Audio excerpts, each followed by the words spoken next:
The Padres may have lost another series to the Rockies, but is Nando coming back? We'll talk about all of that and more on this episode of Padres Talking Padres. Hey everybody, welcome to Padres Talking Padres. My name is Jay, and with me are some of my favorite Padres, and a newly minted again Grand Padre. Jerry, welcome. And Grand Jack, Padre. Grand Padre? Grand Padre. Or I guess abuelo would be, I guess, the appropriate. We're going I'll take your word for it. Abuelo Padre. But gentlemen, at least we don't have to play the Rockies anymore. That's true. That's true. Hey, everybody's got one of those teams. Exactly. I'm serious. I was telling a buddy of mine how the Padres used to be in the same division as Cincinnati and the Dodgers back in the Big Red Machine days. And quite honestly, San Diego was terrible back then. And terrible's being nice. Cincinnati and LA would almost every year vie for the division title. And pretty much it seemed like every year the difference between the two teams winning or losing was how they did against the Padres. And the Dodgers always had trouble with the Padres. And you could say the same thing. We were the Rockies back then. Yeah. But the Reds would just come in and just smoke us. And that's back when you were playing close to 20 games against your division. Yeah. So, the Reds would come in and beat us 18-2, but we'd somehow squeak out 8 or 9 games against the Dodgers, and a lot of times that was the difference in the title. So because we hate them. Yeah. Yeah. A true rival, even back then. We have Oz in the chat who says Papa can be used too. So there you go. Papa don't preach. That's actually what I use is Papa. Yep. But okay, so we lost 2 out of 3 to the Rockies. We took 2 out of 3 from the Twins in comeback fashion. But Waldron, a little sloppy Joe. Actually, in both series, we lost the Rockies game, I think, from a bad Waldron start, and a Twins game from a bad Waldron start. That's kind of the big question right now. What do you do? Do you try to help Waldron work through his issues, or do you put somebody else in the 5 spot in the rotation? Who? Vasquez. I mean, who do you put in there? Vasquez. He's been horrible at El Paso. Yeah, but again, El Paso's the moon. It's El Paso. You go from the major leagues to the minor leagues. I mean, let's face it. I like Waldron. I'm not saying we get rid of him, but we can't keep throwing him out there. He's tired. I think he's tired. I think he was. And it was he got last night's game. There were a lot of bloops. I mean, there were a lot of bloops. A couple I thought misplays. From a couple fielders, but he's just floating them up there. I mean, it's just like, there's no movement on the knuckleball. It's just like you can't keep going down 8-9 runs a game and expect to keep coming. And we only got 34 games left. Yeah, every game's important now. Every game's important, and you just can't have him. If it's the beginning of the season, I say, okay, let him work it out. Yeah, but it's not. It's the home kind of stretch do or die time. Yeah, and I'd rather go with a Vasquez, or if there's anyone else down there. Bullpen game. I don't like bullpen games, but I would do that over because bullpen pitch great yesterday. Yeah, Reynolds did a great job. 2.5 innings in relief, I believe. But I think it was in the Kevin AC Daily this morning. They talked about how, given this schedule, this 18-game stretch plus the rest of the I think it's like 21 games in 27 days or something like that, they would need a 5th starter, I think 4 more times, with giving your first 4 regular rest. So you don't need you need a 5th starter, but you could figure out something to kind of get you across the finish line to the playoffs, because you wouldn't need 5 starters in the playoffs. Not that we're locked in or anything, but no. Well, I don't know if locked in. We're pretty close, believe it or not. Yeah, it's like 96% likelihood or whatever. It's just doing the calculations, and nobody likes to do them, but I do. Yeah. And the bottom line, well, bottom line is if the Padres can come in at 500 ball, you got teams like the Mets that are chasing us that would have to play 10 games over 500 the last 30 games. I mean, it's not insurmountable. Obviously, big series because you are playing the Mets right now. Exactly. You know, that's huge. But the bottom line is, it's not like the pressure is not on the Padres. It's really not. It's not on them. It's not on the Diamondbacks. Playoffs are playoffs. Who wouldn't want the division title? Things like that. But going back to the water, because I don't want to get away from that, is I just don't have any problem with a guy having a few hiccups and you go out there. My biggest issue with the Minnesota game, even though I didn't get to watch it, was the fact he only threw 22% knuckleballs. And a lot of people that have studied the stats have said his best games are when he uses the knuckleball 45-50% of the time. I think he might have got away with it. Now, what I don't have a problem with, because I don't think sitting under AAA is going to do him any good. In fact, I think that's really going to destroy him. He comes up with the colic disease where it's like little right elbow inflammation or something like he had that. a bulky elbow or shoulder or something. And who knows? He may be setting himself up for that. But. I got no problem with bringing Vasquez up. I don't think either one of them is what you'd call the long-term solution. But, that's called being a fifth starter. Exactly. There's a lot of teams that just don't have very good fifth starters. And he's had a couple of games where he's kind of given it up. You just put him on a shorter leash, I think, more than anything. Yesterday he got through 3 innings with 1 run and, cruising along, and then boom, boom, boom. And to defend kind of, not that he's looking for it, but to defend the coach, it's like it happened so quick. It was like I heard, 5 batters and 7 pitches, and you can't even get anybody up that quick, So, but you got to watch the bullpen thing. I would normally agree with you, Jack, as far as a bullpen game being part of it, but I hate bullpen. You got a string of games to go still. Yeah.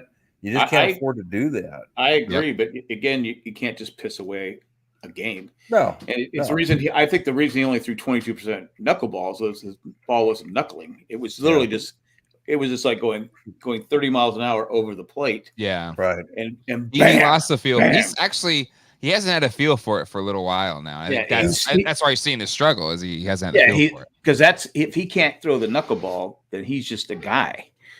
I mean, to be honest with you, that sets up all his other pitches because. Sure.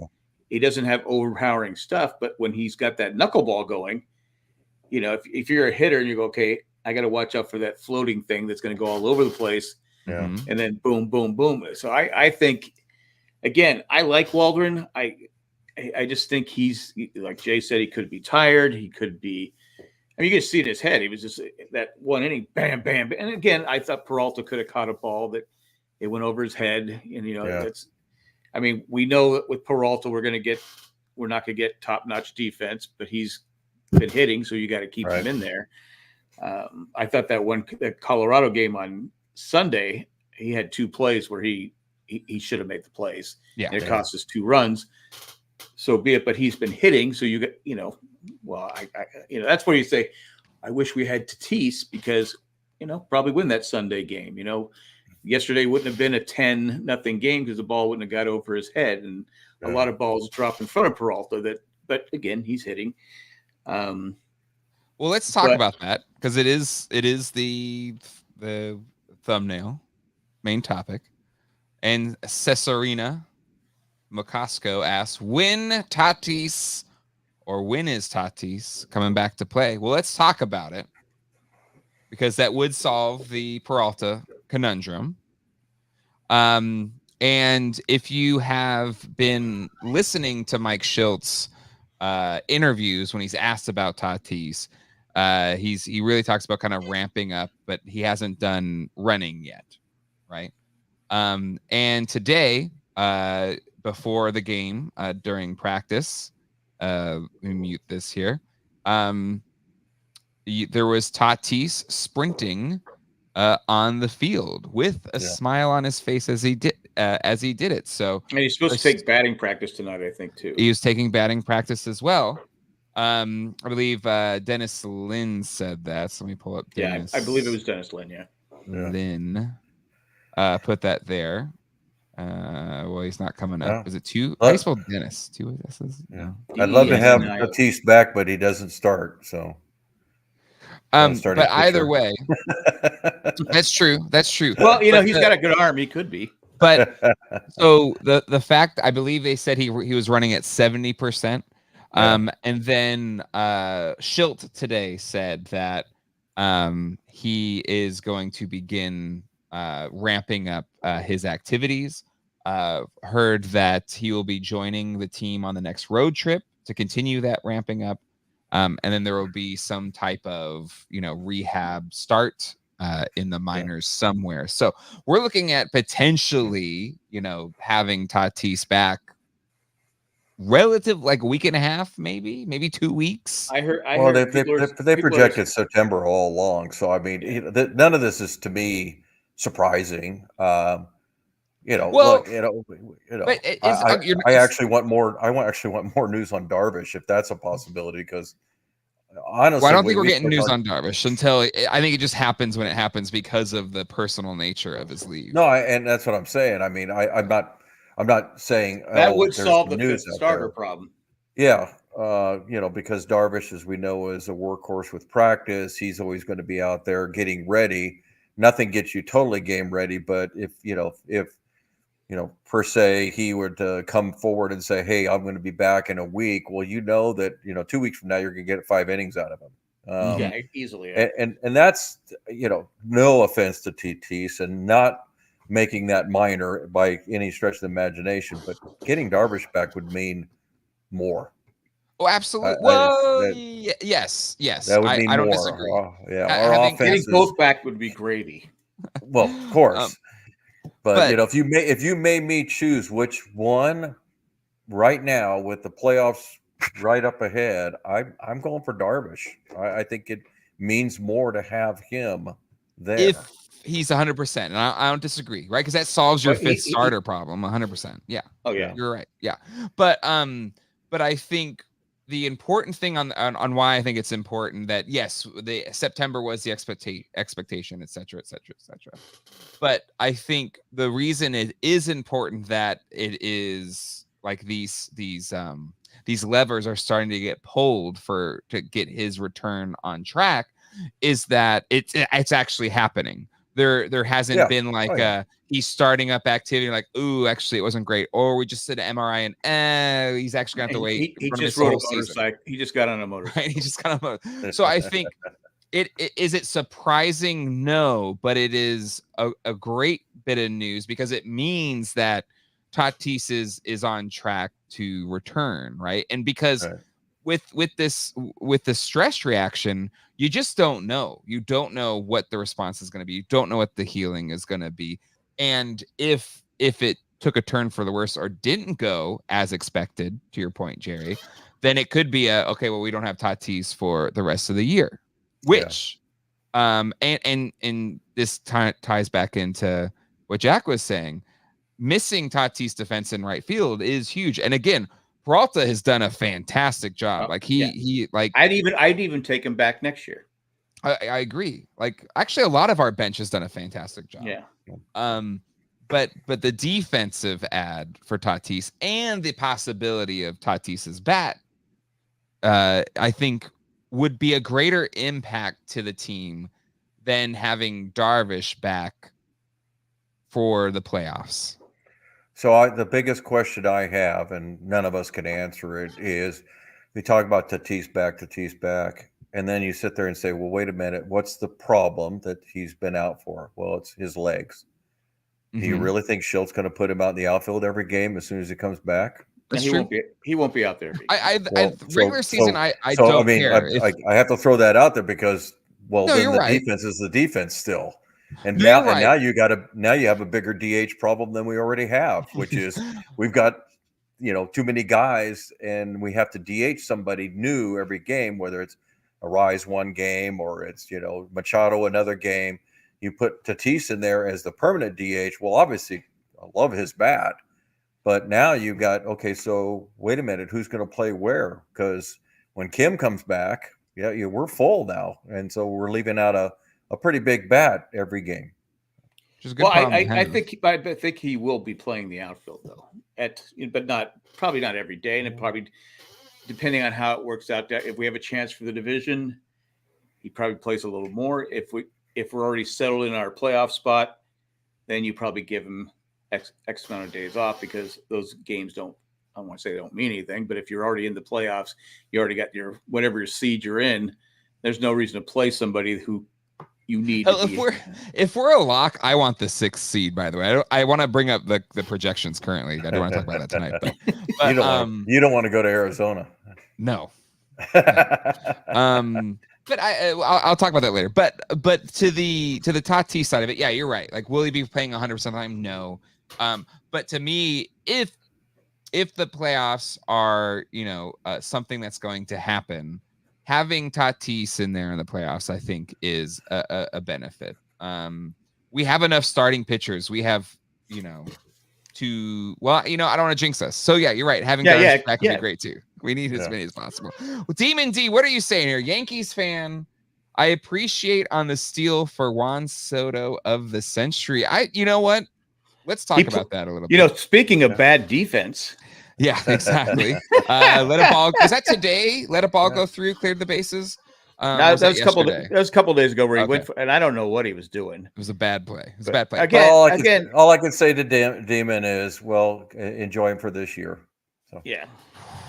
That was cold. Because I'm sure the Yankees. There's no guarantee. I'm sure the Yankees. I'm sure the Yankees, with all their pitching woes, would like to have a guy named Michael King. Well, okay, let's talk about that. So, we're and we'll talk about it again too, maybe in the off season too. But the Juan Soto trade, as it stands right now. I personally think it worked for both sides, right? We got pitching depth. We got great pitching. Higgy has been like a miles above improvement over Aaron Nola. Austin Nola, sorry, not Aaron Austin Nola. Plus we gave I forgot we gave you Grisham. Yeah, it was a steal. Yeah, and then you took Grisham off our hands and we got Jackson Merrill to fill in that spot. So I'm happy with how it turned out for us. Sure, losing Soto sucks. He's a generational hitter. I love watching Soto play. I love watching Soto hit. So it sucks seeing him go, but where would we be without King? Where would we be without Higgy? Where would we be without Vasquez, who filled in nicely in our rotation when we needed him to? Where would we be without Cease? Where would we be without the Cease and Arise because some of the trade components came from that deal. So exactly. Congratulations, you got Soto for a year, and we've got 5 players for multiple years. So again, I love Soto. But again, defensively, are you going to pay this guy $600 million because he's terrible? We weren't. Defensively. I mean, they're paying Ohtani $700 million to be a DH. So maybe that's what you do. And to be honest with you, I keep saying with Ohtani, they shouldn't bring him back as a pitcher. But then he's Ohtani wants to be a pitcher. It's his whole I get it, but your arm doesn't get better after each surgery. He's had 2. I mean, it's just your arm can only take so much wear and tear. But he doesn't play for the Padres. They can do what they want with him. But yeah, so Jerry, you're good with the Soto trade and how it's helped the team this year? Oh, I'm glad we made it. I'm not a Soto hater. I even when he was with the Padres, not my favorite player. I obviously I'd be an idiot if I didn't say I want a guy like a Soto on the team. Mm-hmm. But the defensive liability to me was there. I'm not a big fan of the swag and what the walks. My biggest complaint with Soto is, well, swing the damn bat when it's time for an RBI, and it bugged me so many times. So the fact that they got something good out of it, now that's the only thing that I will say, because when we made the trade, we gave up a lot. The C.J. Abrams and Mackenzie Gore and now Wood. Mm-hmm. He seems to be the best of the bunch. Yeah, and C.J. Mackenzie Gore's C.J.'s done really good too. He has, but the bottom line is as long as we got the year and a half out of him, And we got something back that kind of equaled all those guys because now we do have a king.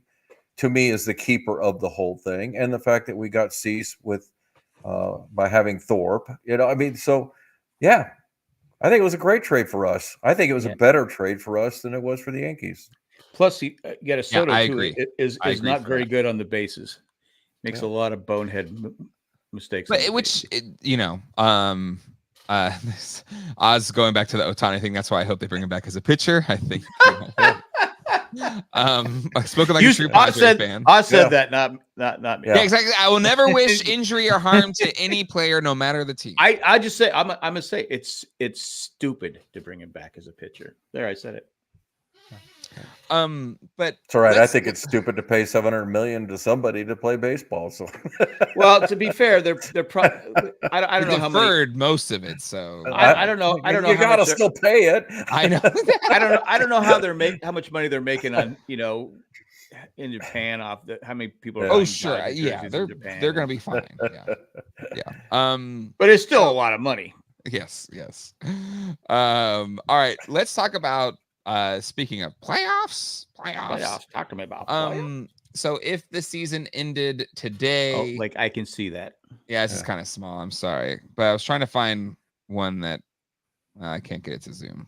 Anyway, but the Arizona Diamondbacks they'd be ahead of us. So this is even like the most recent. But they would be the number 4 seed. We would be the number 5 seed, and the Brewers and Braves would meet up in the 3 and 6 spot.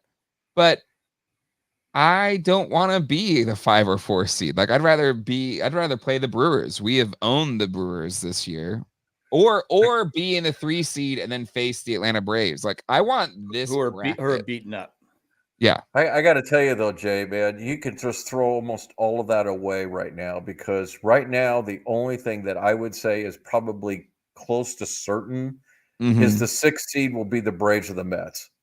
Other than that, the Padres could end up with the best record if they win 3 games. Why do my head look so huge? What's wrong? Mine's bigger. If it makes you feel any funny is I look like a grape. Yeah. Beach balls. Look at that.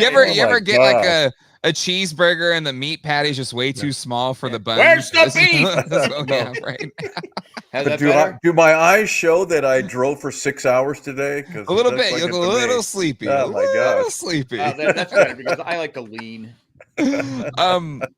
But no, I mean right. I started looking at it in earnest about a week ago, and I don't know if I was a little bit surprised, but I started looking. I was like, what happened? Because for a while there, the Phillies and the Dodgers and the Brewers were all way ahead of everybody. I mean, it was a 3-way fight. In fact, it was mostly the Dodgers and the Phillies for best record. And then, lo and behold, I went and looked, and I'm like, there's only 3 games difference between us and all the leaders. So, but I get where you're going. Making the playoffs, obviously, that's the most important thing. And some people say, well, wait till you clinch the playoffs before you start worrying about where you're at and everything. Sure. But what I will say about the current playoff system is you really kind of want to be 3 and 4 because you get to host that first 3-game series. Yes, that's right. I know the Padres are road warriors this year. They got one of the best records on the road compared to home. But come on, you tell me you don't want 45,000 fans cheering you on versus against you. Well, so more than that, probably. Yeah, that new Gallagher Square, they fit so many people into that thing. I don't care who you're playing; you'd still rather host those 3 games. Oh, absolutely. I don't agree with the MLB playoff thing with the first round. I just think that's so wrong. I think it should be 2 games and then 1, but they didn't ask me. But the whole, hosting 3 games, I think is, a little bit extreme. And, if you're the 1 and 2 seed, you kind of be going, well, geez, we get a bye. Does that really work for us? And, oh, by the way, when the teams get done, it's like, well, now we got to split the home and away with them. But yeah, like in some ways, it's kind of like, wait a minute, maybe I'd rather be one of the teams that gets to host the 3 games, and I think I can win 2 out of 3. So, yeah, no, I agree. I agree with that take completely. Is something ding on your side there? Oh, yeah, it's just my phone. Sorry. Oh gosh. I took it away. You thought it was me, didn't you, Jay? I did. I thought it was you. I'm worse than my kids. So I got my phone with me. Yeah. Did I hear a ding?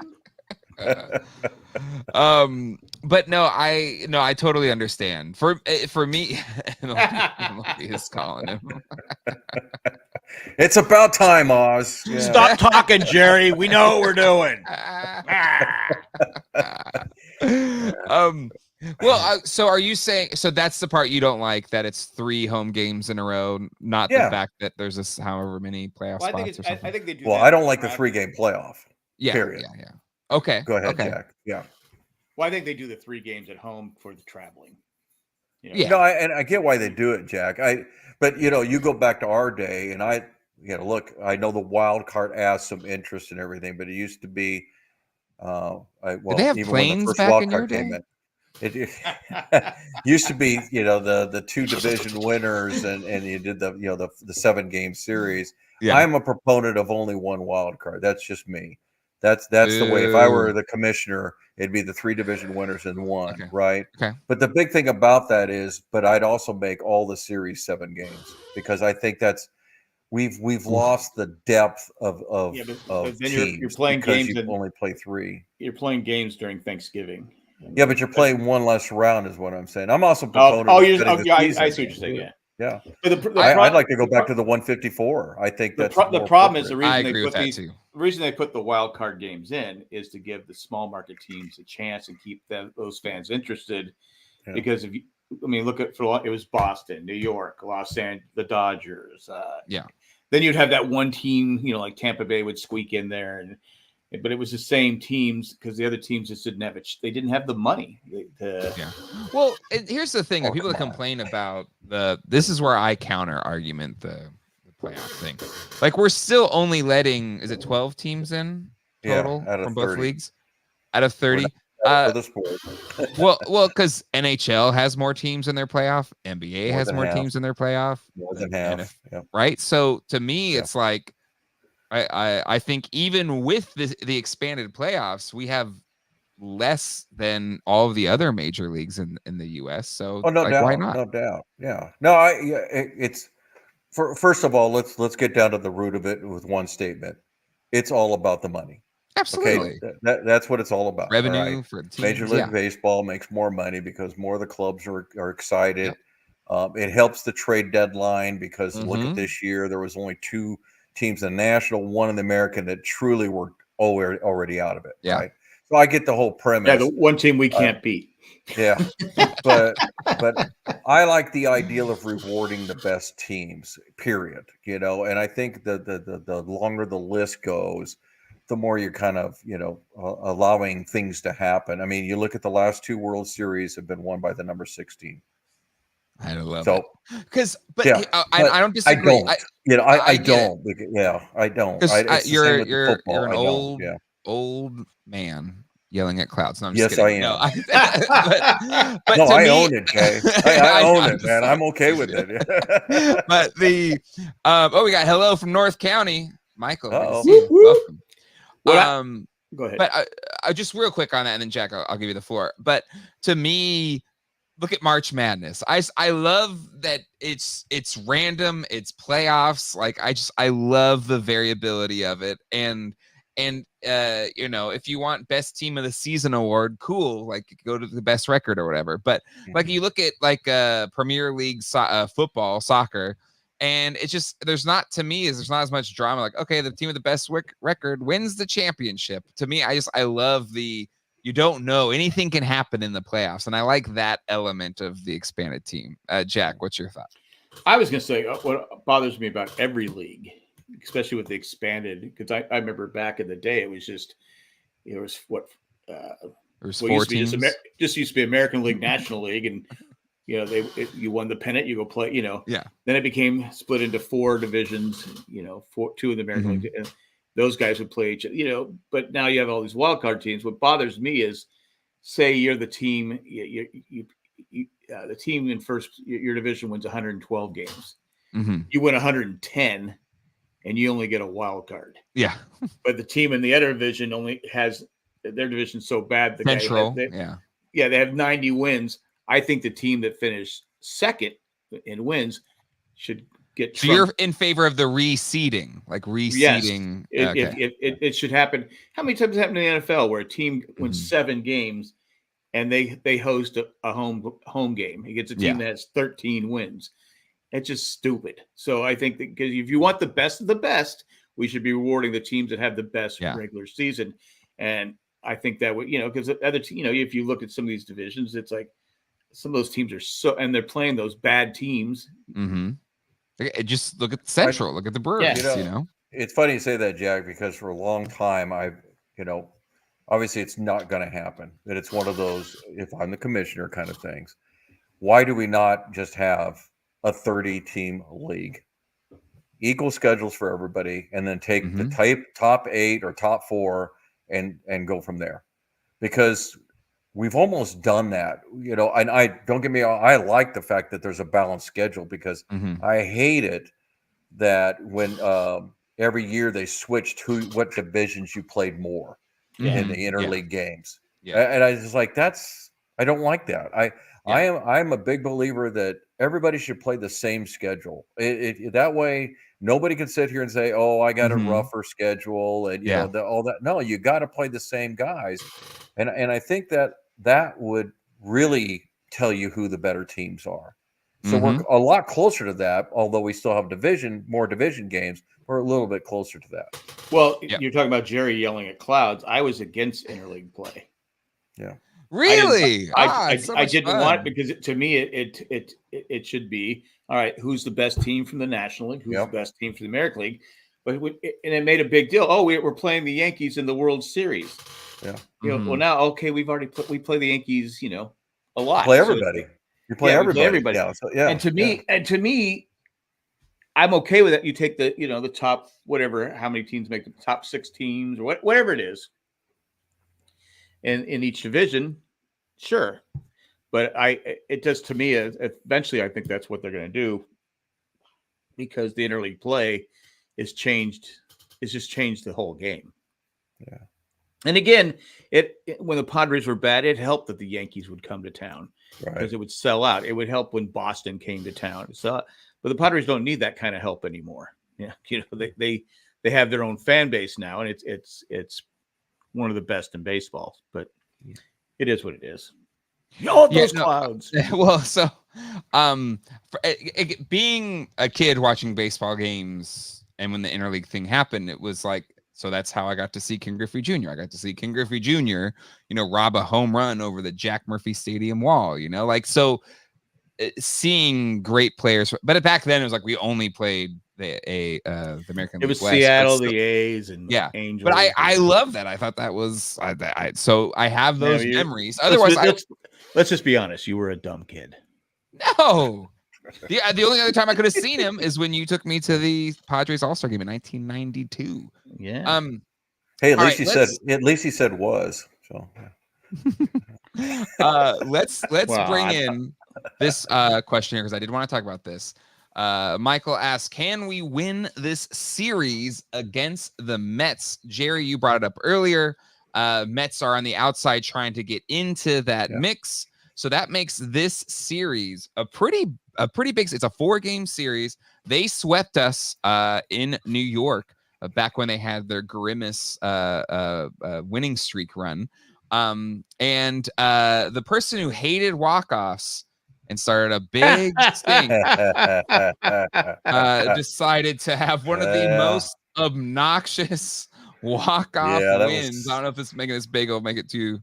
Nah, it's funny. I listened to the local stadium on the way home, and they were talking about this. The guy that it was just unbelievable celebration from a guy who thought that that was showing up the other team. Yeah. He actually went to the stands and was attacking, yelling at a fan. That he was yelling at a fan, an older Padre fan. Older Padre fan. Again, if you're gonna do it, okay.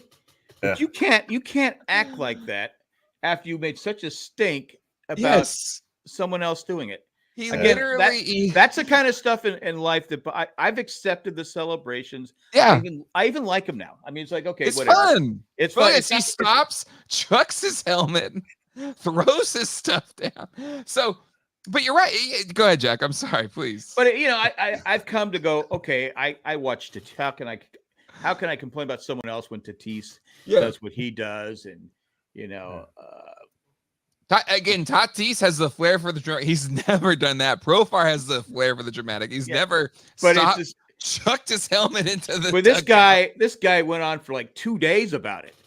He did 2 days, and it was like it's like it's just bad sportsmanship. And and again, he went into the stand. Not into the stands, but he went and he was yelling at some old guy. Yeah, probably Jerry and I. About the Profar walk-off in his home state. Like it's just that's wild. And it's just like, and then you act like that. Yeah. It's like he got his first kiss or something. It's unfortunate because to me it's brought kind of the bad sportsmanship into the game that I love. Mm-hmm. I don't know if you guys noticed it, but Christian Vasquez had the big 2-run hit that put the Twins up, and of course he got really excited and he was kind of pointing at the Padre dugout at second base and doing this and everything. Well, then Profar hit the home run to put him ahead. Mm-hmm. Profar did a regular celebration, didn't point at anybody, just did the regular celebration. But apparently the Padre dugout pointed to Christian Vasquez when Profar got back and said, "Hey, he's saying some crap about you." And sure enough, they showed Christian Vasquez going like, "Hey, like, what was that all about?" And I'm thinking, well, just Bogarts turned to Vasquez. And Bogarts, when he got his hit, the next hit, he looked at Christian Vasquez and gave him former teammates, right? Yeah. And so that's the problem, is it brings out bad sportsmanship. And I always think, okay, it's the home run, but yet players get mad if the pitcher does a fist bump in their direction because they struck the guy out. You're showing me up.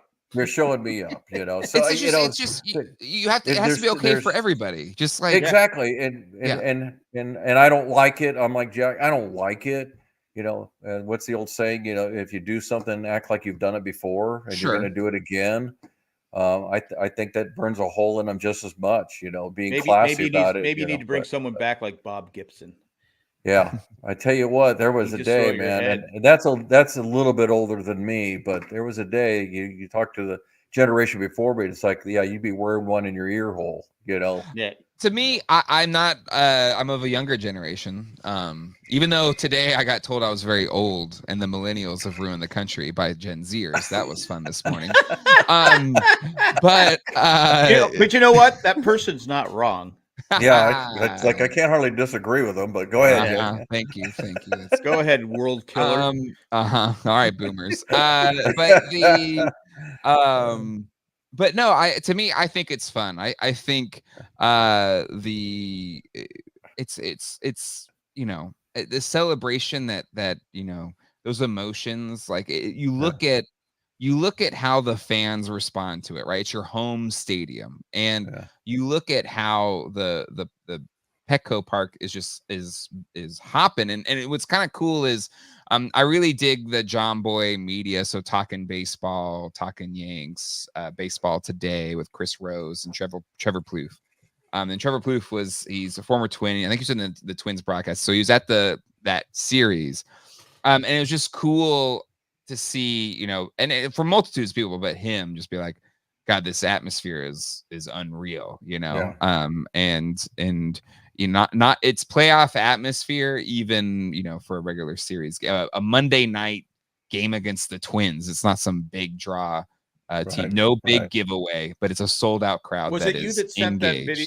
Was it you that sent that video where the guy was talking about how Preller is the DJ and it's what's his name from the morning show? Dero, right? Yeah.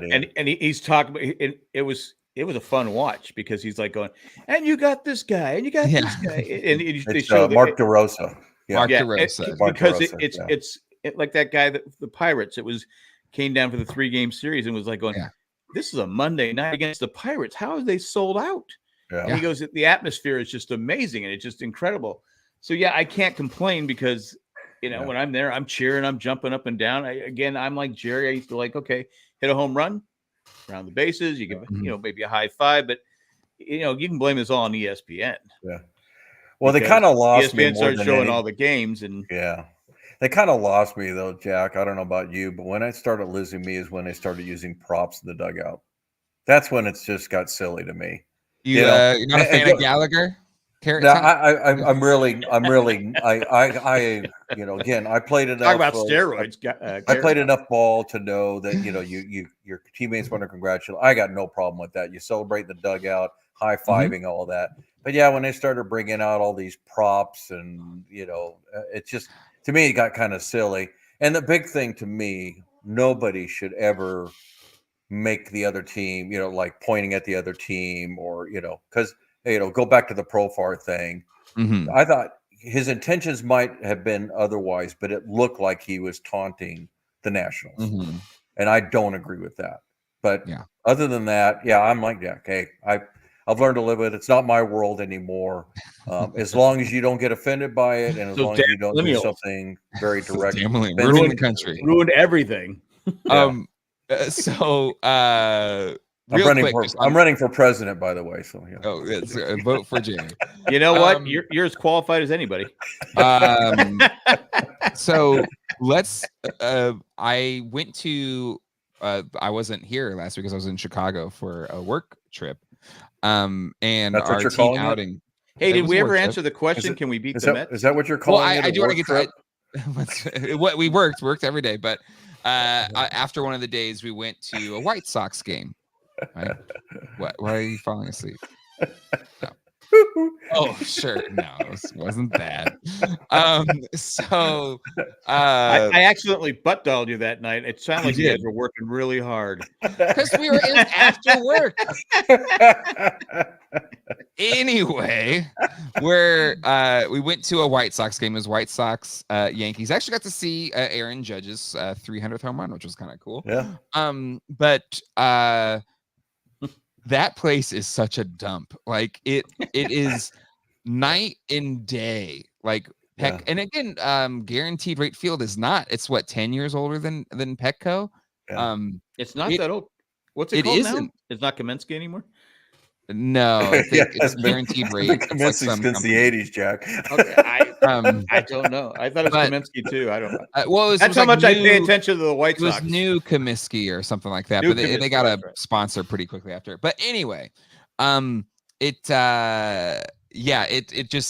was not just the game experience, and just like walking the concourse or whatever. It just did not.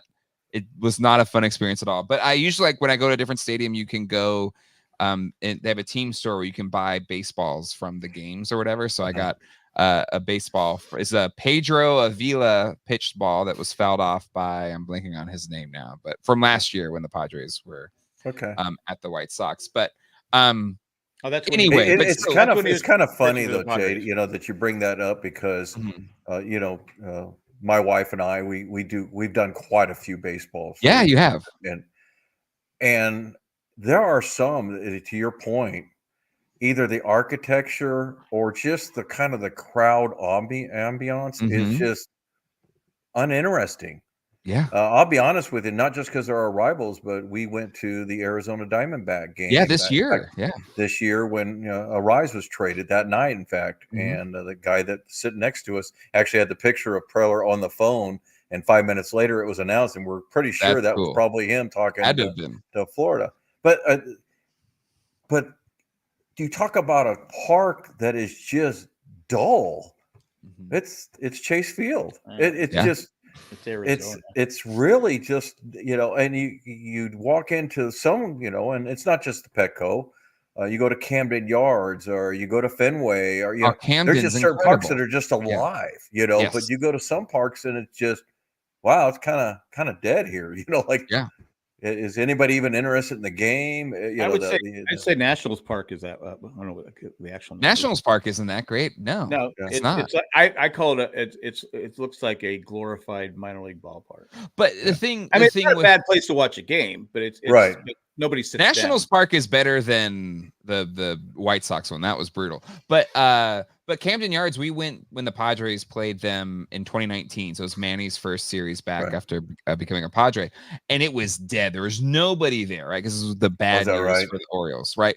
But even then, even though it was just an empty stadium, but still the experience and the feel of it was infinitely better, right? So and sometimes it's when you go, right? Because when me and Tammy went, my wife, we went the night before Tony Gwynn and Cal Ripken Jr. were going to get inducted into the Hall of Fame. So we went that next day to see him at the Hall of Fame. Well, it was packed because it was Cal Ripken night. Absolutely. In fact, I had the bobblehead in my office from that night, So sometimes it is, who's playing and what's the crowd like and things like that. Because I went to St. Louis and the fans are fantastic. And the stadium to me is not like one of the best, but it's still clean. And you got the arch and the view, but a lot of times it's just kind of when you hit it. But Arizona was so bland, it was terrible. Yeah. Well, they want a new stadium. Good luck. They can't even fill it now. The team went to the World Series last year, and they're probably going to the playoffs this year. And it's half capacity every day. And to be honest, they're playing exciting baseball because they're playing great. Even though their pitching has been bad, but they never seem mad at it. I was gonna say I've been to PNC Park a few times, and again, the parks I've been to, I would put it just behind Petco as far as just a way to watch a game, but there's nobody there. Yeah. I mean, and most of the people that are there were Padre fans because. It is, but it's a beautiful ballpark, but it's a lot cheaper than Petco. Yeah, that's true. Right. I mean, a lot cheaper. Let's get back to this question. Can we win this series against the Mets? It's a 4-game series. Those are always tough to win because you need to win 3 of the 4. I would say the Padres are the better team, but that doesn't always work that way. The Mets are coming in a bit hot, right? They took 2 of 3 from the Orioles, I believe, 2 walk-offs. The Orioles have been playing bad. The Orioles have been playing bad. So I'm curious, what do you all think? Can we beat the Mets? Because if we get 3 out of 4, and if you do, or even half of them, we kind of push them or at least solidify our place in the playoffs. Jerry, what do you think? Well, we have the, we kind of touched on it before. We have the luxury of just needing to split and get them out of town. I mean, again, you start getting down to the 30, 35 games left and everything. I'm not trying to make it small, but it's way bigger for the Mets. They almost have to come in thinking sweep. They may really do. They kind of is that going to benefit them though? Yeah, 3 out of 4 is going to do them good, but it's not going to do them great. So I think the split is easier for us because we've got our 3 studs going. And we've had a lot of some of these scenarios in the last couple of months, and it always seems to me that we are always going into these big series, and it was always going to be Waldron and Martin Perez and Vasquez, and you're like, why do we always get lined up when we don't have our best pitchers going? So here we go. I can't think, man. Cease, Musgrove, and King, the first 3. Come on. I mean, if we don't, then shame on us. We should at least get a split out of this. There's no doubt in my mind we should get at least a split. Okay. I on the Musgrove Mets rematch, I love that. I would if I was Musgrove, I would paint my ears Vaseline all over yours. Shiny red. So Jerry's saying it should at least split with the pitching lineups that we have. Yeah, get the buffer out, right? Yes. All right, Jack, what do you think? Can we beat the Mets? We could sweep the Mets. But again, they could sweep us. You never know. You never. I mean, I had a lot of confidence last week. Then we go to Colorado, and again, I don't know what it is. You could never be too confident going to Colorado. Yeah, and it's just like going, God, how are we losing to these? Because you look at their team, and you're like going, all right, they got a few good players, couple good players, and you're like going, you look at our teams like going, all right, we compared to them, we have Hall of Famers. I mean, you just look at. But playing in Colorado is tough too. Like a lot of great teams go into there, and the Rockies beat them just because it is tough. The altitude is tough. Hassan Kim got killed, I think, before he jammed his shoulder trying to steal the base with Price, and he's like, I'm hoping that we win 3 of the 4. Wow. Okay. Because hoping, or do you think we will? I'm hoping. Okay. I'm more like Jerry. If we can win 2 of the split 2, I mean, as far as a playoff, but I still want to catch the Dodgers. I mean, I know it's going to be hard, but I still want to catch the Dodgers just to shut their fans up. But we didn't even talk about Kim. What is there to talk about? He's out. Well, I know, but it's so funny how we're saying, we're missing him because I don't think Wade's hit the ball in his starts out of the infield, has he? He's popping up to. He's 0 for 11. And they're all pop-ups short. And Mason, got his first major league hit. I had it was nice on the way back from my trip. I got to actually listen to the local station because they're on an app, and there's a great talk show every Thursday here. The local radio station has a Padre hour where they have 6 of the hosts that are on the station, and they all sit around commercial free and talk about Padres and everything Padres. Yeah. And there was some varying opinions, obviously, but the big thing about Kim is Tony Gwynn Jr., in fact, was the first one to kind of really, so he says, maybe this is a time for people to appreciate Kim. Everybody in San Diego, or a lot of people in San Diego, are talking about it's an off year for Kim, and this and that, and his defense isn't as good. But the guy's 4th in WAR of all shortstops. And yet I think we've gotten to the point where we've taken for granted because of last year how spectacular he was. Yeah, that he's still one of the best shortstops you're going to get. And they played this little game, which I thought was kind of neat. It's like you're AJ Preller. What are you going to give Kim for a contract? What are you going to offer him? It's kind of your best and last. Jay, what would you offer Kim as a contract for the future years? $1, Bob. I think you let him walk. I say I let him walk. Wow. I don't offer him anything. Wow. Okay, Jack. I can't let him just walk. But what's he making now? About 7-8 million. 7 million. 7 million. I'd bump him up to 11 million a year for 3 years, 33 million. Yeah. And he's going to turn that down. I made him an offer. Yeah. I made him an offer that I think he deserves. Yeah. And the funny thing is, they did the same thing with Preller. So Jay, with Profar. Jay, what's your offer? What did we have him on before? Like 7.75 million. We were at 7 million. He turned that down. He had a player option, and then he signed with Colorado last year for like 7.7 or something. It was 8 million. Yeah, it was 8 million. So I would say just give him that deal. That's whatever 3-year deal we gave him before. Offer him that again. Jack, I do the same. 3 years, 24 mil. Yeah. So the funny thing is, guys, is I'm kind of on I'm definitely directly opposite with Jay, because Profar's to me is I am not going to pay, even though he's earned it. I'm not going to pay him for 1 year. This was a great year. Yeah. So I'm not going to make that generous of an offer. Well, I'm not saying let him walk, but I'm not going to give him some 3-year contract, right? But for Kim, I'm becoming more and more convinced we need the guy badly, because otherwise we're going to have to go get a shortstop in the open market, and it's going to cost us more. No, they've already talked to Bogart. Bogarts is finally settled at second base.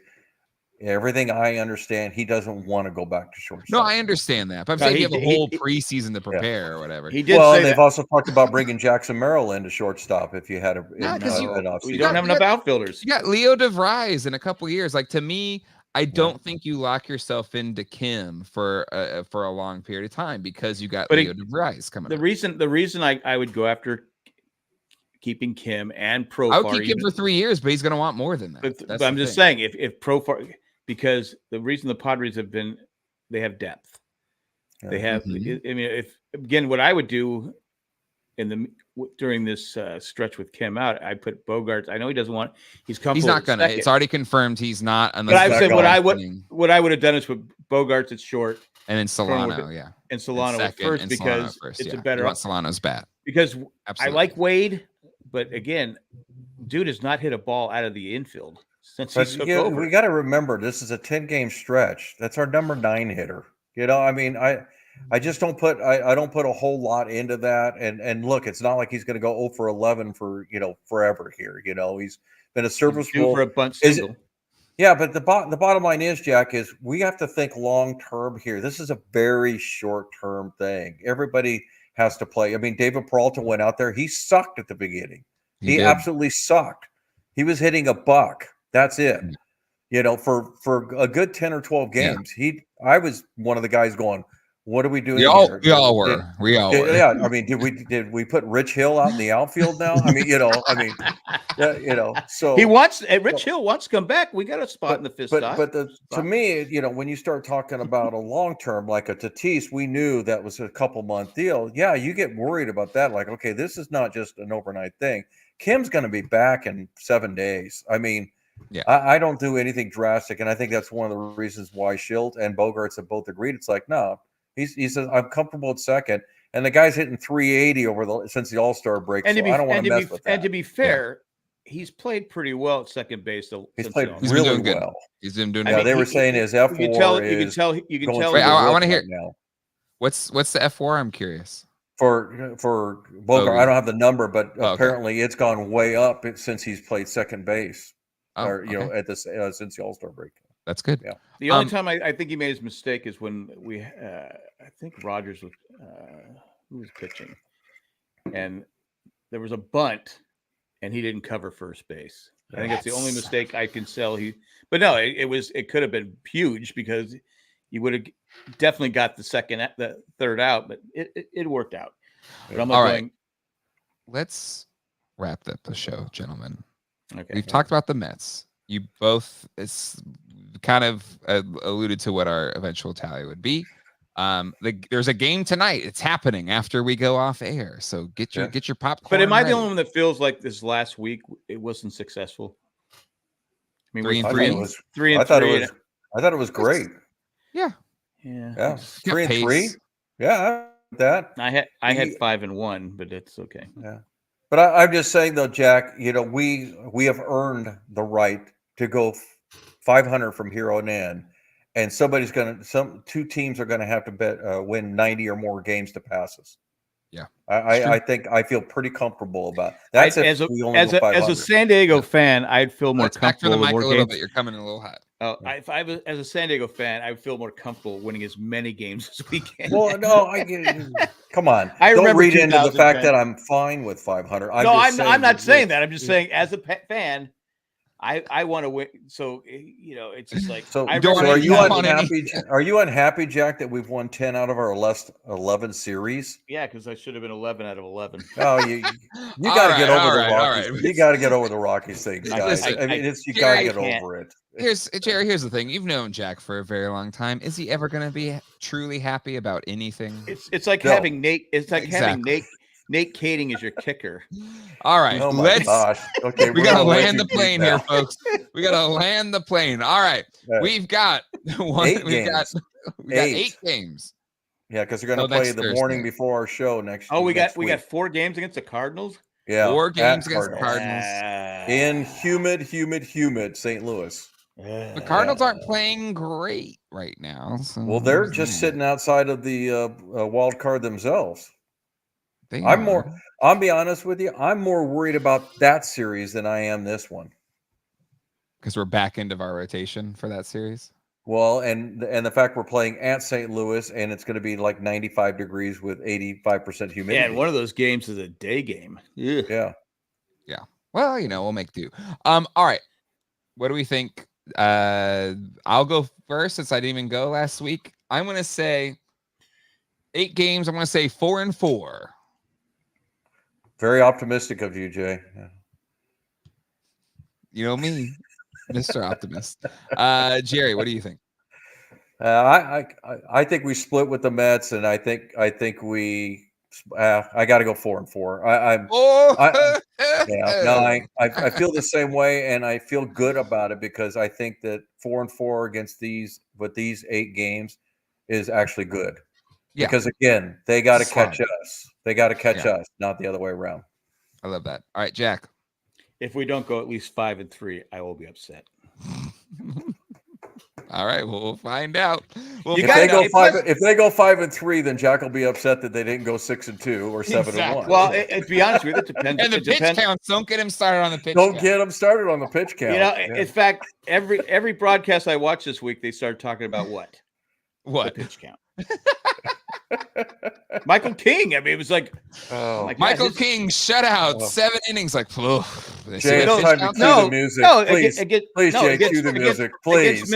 Against Minnesota, it was sketchy, and then Minnesota, for whatever reason, came up with swing at the first pitch. Cue the music, Jay. Jay, cue the music, please.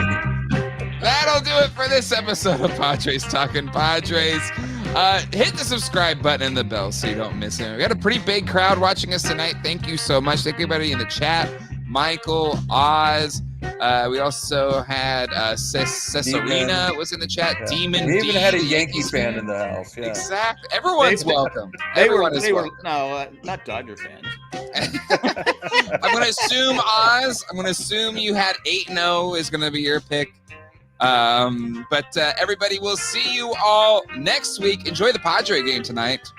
And until next time. Go Padres. Come on.